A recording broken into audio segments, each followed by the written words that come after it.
How many people do you think have ever read any of Hitler's private messages as sent on the air?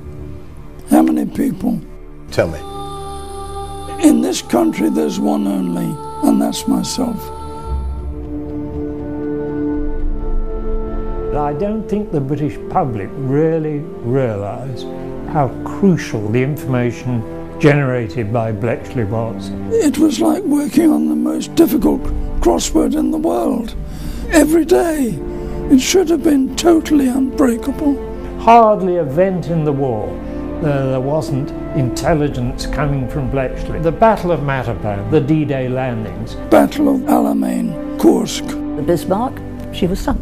The full story, I don't think, will ever totally come out. This is Bletchley Park. Now you may be forgiven for thinking that you know all about it. The code breakers, the Enigma machine, and the world's first computer. But the real story is that without Bletchley Park, we would have lost World War II.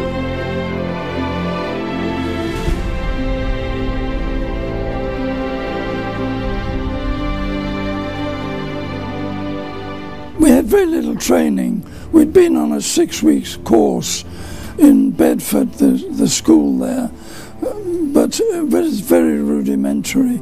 And when we started work on Tunny, you know, we were suddenly thrust into the 20th century, almost the 21st century, because it was so advanced, this cipher system. Every morning the key had changed.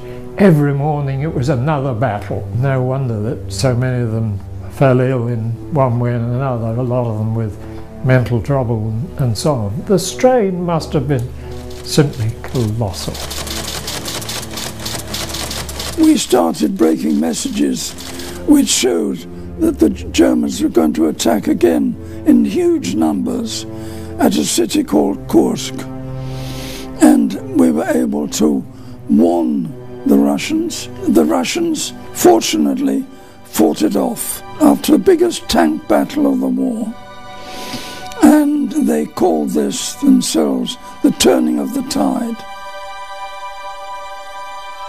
So secret was the work at Bletchley that deciphered messages could not even be given directly to Allied forces.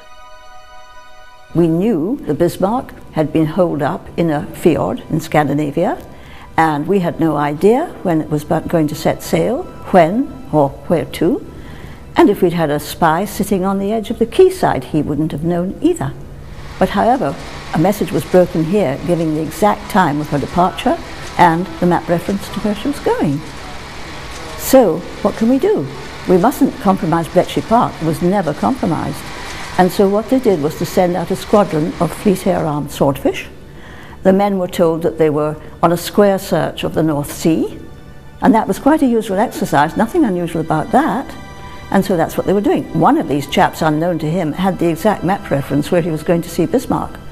So as he was flying along, he suddenly noticed something, my goodness. So he went down to have a closer look. Without Bletchley, it's certain that the German army in North Africa, under the command of General Rommel, would have destroyed the Allies. He was at the gates of Cairo. He needed one more push to get through to Cairo. If he had, that would have been the end of our war. And that would have been the end for Europe as well. Just think what it matters to us that we were able to kill those U-boats in the Atlantic. Without that, we would have starved. Just think about D-Day. What would it have been like if we hadn't had those decrypts which told us where the regiments were? Our troops would have been cut to pieces. Think of the Italian breakthrough that led to the Battle of Cape Matapan. One battle and the Italian Navy didn't come out again. It was things like that that made such a huge difference, and people don't realise this. I've visited battlefields all over the world, and all that normally remains is just a pile of stones or a plaque or something. But this place is still here. And it's not just a battle that was won here, but an entire war.